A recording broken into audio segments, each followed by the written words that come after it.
અમદાવાદના ખોખરા વિસ્તારમાં પાણીની લાઇનમાં ભંગાણ સર્જાયું। ખોખરા સર્કલ પાસેની વિવિધ સોસાયટીના રહીશો પરેશાન થઈ રહ્યા છે। જયંતિ વકીલની ચાલી, પ્રેમા ઉકાની ચાલીના રહીશો ત્રાહિમામ પોકારી ઉઠ્યા છે। પાણીની લાઇનમાં ગટરનું પાણી મિક્સ થતાં રોગચાળાનો ભય સતાવી રહ્યો છે। તંત્રને રજૂઆત કરવા છતાં છેલ્લા 15 દિવસથી આ સમસ્યાનો કોઈ ઉકેલ નથી આવ્યો। વિવિધ સોસાયટીના રહીશો 15 દિવસથી પીવાના પાણીથી વંચિત છે। સ્થાનિક કોર્પોરેટર પણ કોઈ ધ્યાન ન આપતા હોવાનો આરોપ લાગ્યો છે।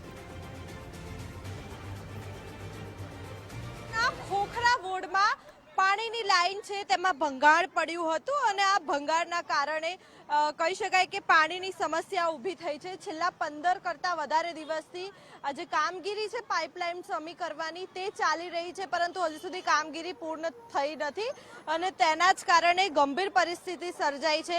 ખોખરા સર્કલ નજીક અનેક સોસાયટીઓના જે રહીશો છે તેમાં ભારે રોષ જોવા મળી રહ્યો છે, કારણ કે છેલ્લા 15 કરતાં વધારે દિવસથી તેઓ ત્રાહિમામ પોકારી ચૂક્યા છે, જેમાં જયંતિ વકીલની ચાલી અને પ્રેમા ઉકાની ચાલીના તમામ જે લોકો છે તે લોકો હાલાકી ભોગવી રહ્યા છે, કારણ કે પાણીની લાઇનમાં ભંગાણને કારણે ગટરના જે પાણી છે તે મિક્સ થઈ રહ્યું છે અને તેના કારણે રોગચાળાનો જે ભય છે તે પણ ઊભો થયો છે।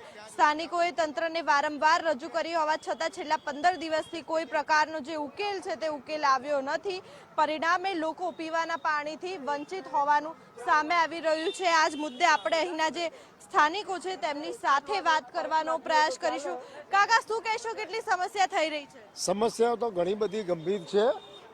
કોર્પોરેશન અને ભાજપના મળ્યાતિયાઓ આ પાઇપ, તમને આ પાઇપ બતાવો ભાઈ, આ એક પાઇપ સળંગ નાખવાના બદલે ટુકડે ટુકડે 3 નાખી છે।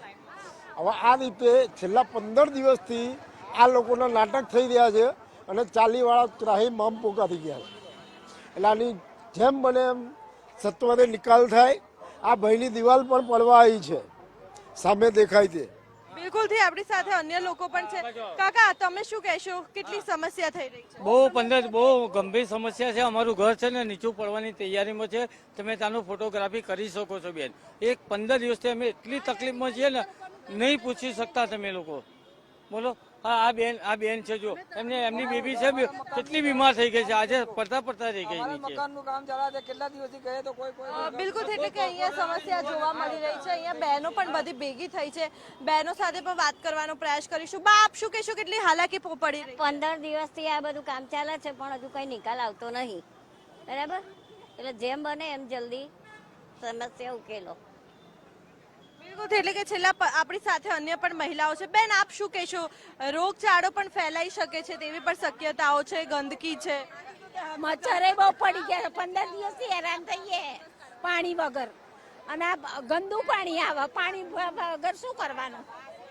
તારે વાસ મારે છે પાણીની, ગટરો ઉભરાઈ છે તારે। બિલકુલ, સ્થાનિક કોર્પોરેટરને રજૂઆત કરી? આજે તો ગટરનું પાણી બધું પાણી ભેગું થઈ જાય, પીવાનું કેવી રીતે? તમારે 15 દિવસથી પાણી અમે ગંદુ પાણી પીને મરી જઈએ તો કોઈનું જવાબદારી છે? તો મચ્છર, આજે મચ્છર કેટલા, અમારા છોકરો બીમાર થઈ જાય, અમારા ઘરવાળો બીમાર જેવો, ગંદુ પાણી પી પીને અમે મરી જઈએ?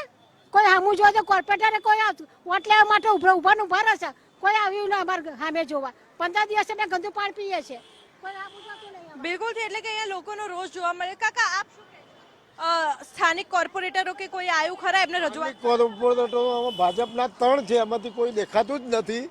ખાલી જગદીશભાઈ આવે છે, જે કોંગ્રેસના કોર્પોરેટર છે, એ અવારનવાર અહીં આંટાફેરા કરે છે, એમનાથી બનતી કામગીરી કરી રહ્યા છે। બાકી આ લોકોનો કારીગરો મૂકીને જાય છે, ફાળવેલ કોન્ટ્રાક્ટર હજુ સુધી દેખાતો નથી અને જે પ્રમાણે કામ થવું જોઈએ એ કામ થતું નથી। ખાલી સૂતળી મારીને ચલાવી લે છે, હકીકતમાં આની અંદર શીશુ ભરવાનું હોય છે। બિલકુલ, એટલે કે અહીંના સ્થાનિકો સાથે વાત કરવાનો પ્રયાસ કર્યો, અન્ય સ્થાનિક પણ છે। આપ શું કહેશો? હું આ વિડીયોના માધ્યમથી એટલું જ કહેવા માંગુ છું, પણ કોઈ પણ નેતા અભિનેતા બનીને વોટ માંગવા આવશે તો ધોકાવાળી થશે। બિલકુલ, એટલે કે અહીંના લોકો સાથે વાતચીત કરી અને લોકો પણ કહી રહ્યા છે કે કામગીરી જેમ બને એમ જલ્દી પૂર્ણ કરવામાં આવે, કારણ કે છેલ્લા 15 કરતાં વધારે દિવસથી તે લોકો હેરાન થઈ રહ્યા છે। અનેક અનેક રજૂઆતો કરી, પરંતુ તંત્ર જ્યારે ઘોર નિંદ્રામાં હોય તેવું લાગી રહ્યું છે. તેમની સમસ્યાનું કોઈ જ સમાધાન નથી આવી રહ્યું. તેમની બસ એક જ માંગ છે કે તેમનું જે કામગીરી પાઇપલાઇનની ચાલી રહી છે તે જલ્દી પૂરી કરવામાં આવે. કેમેરામેન જય જાની સાથે માનસી પટેલ, ગુજરાત ફર્સ્ટ, અમદાવાદ.